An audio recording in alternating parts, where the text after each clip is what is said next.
5 years ago, if you'd have told me I'd be sitting here, telling my story of salvation, I would have laughed right in your face, and I would have told you were a crazy Christian. I didn't believe there was hope. I didn't believe in true love.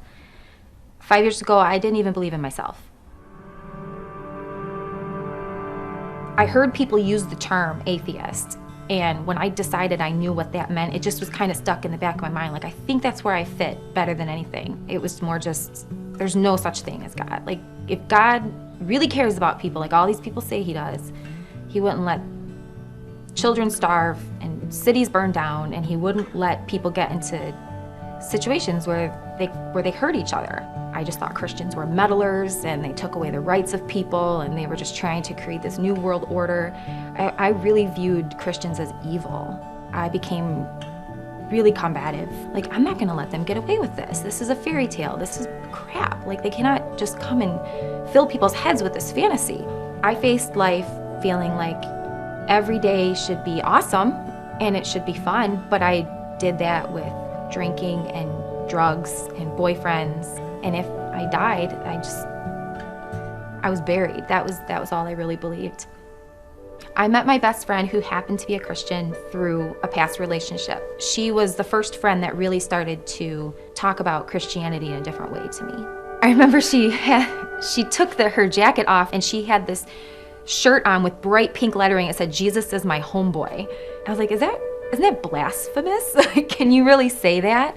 And she just lived it. I mean, that was about the closest I had seen to someone really just demonstrating a love for Christ rather than just duty to him. And man, I just remember thinking, like, how am I ever gonna be friends with her if we're so divided on these things? I mean, we had debates. We had heated debates. I really let her have it. I was like, that is the most crazy hogwash I've ever heard. And because I knew her personally, I felt like she really did have my best in mind, that she wanted to break through those hard things with me. And in that time, I met a really awesome guy, and we got close, but probably a little too close, because I got pregnant only a few months after we met. I decided I got to get rid of this problem. I went to a clinic and heard any of the options I had, and that was where a lot started to change. There was this picture this woman handed me, and it was just a dot, but she explained to me that was a baby. I just started to wonder, like, how on earth that was going to become a life. This had to be something bigger than me. Up until then, I had been so snarky to Christians, but I started to lean in a little more and wonder if maybe what they were saying was true.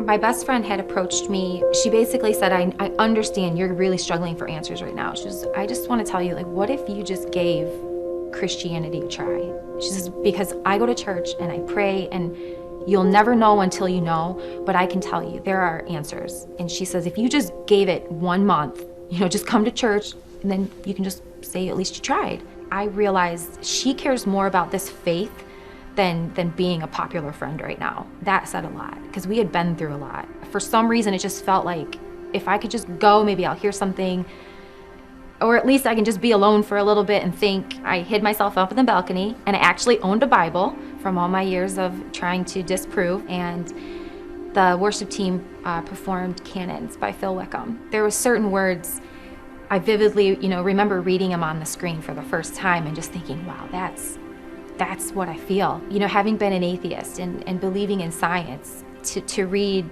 the moon and the stars declare who you are. It took me away from that happenstance, and it put me in the position that just like I was created and my baby was created, this whole world, this whole universe was created, and they all proclaim what a power he is. And on a personal level, it says, I'm so unworthy, but still you love me. For me, this didn't make any sense.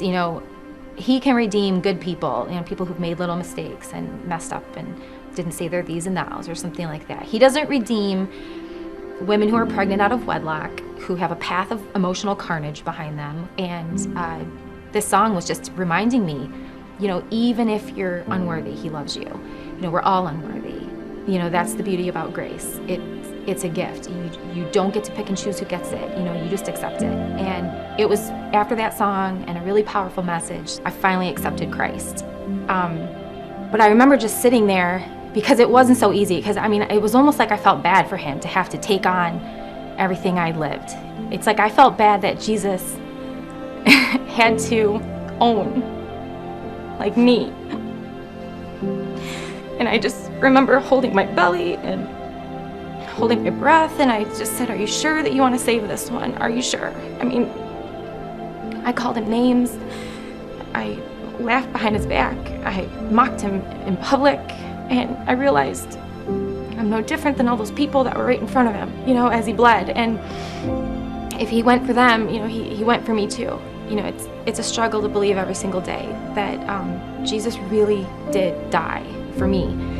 And when someone challenges what I believe now, I remember being that person. I remember taking any opportunity I had to just stick it to the Christian. But now, I mean, my faith is so big, it's like, I know where you've been. I know that feeling, and I promise if you give me just a few minutes, you know, I'll talk about it with you. I tried to just get them one step closer, one question closer. As much as I know about what it's done for me, it's worth a shot to try to get them to come over too.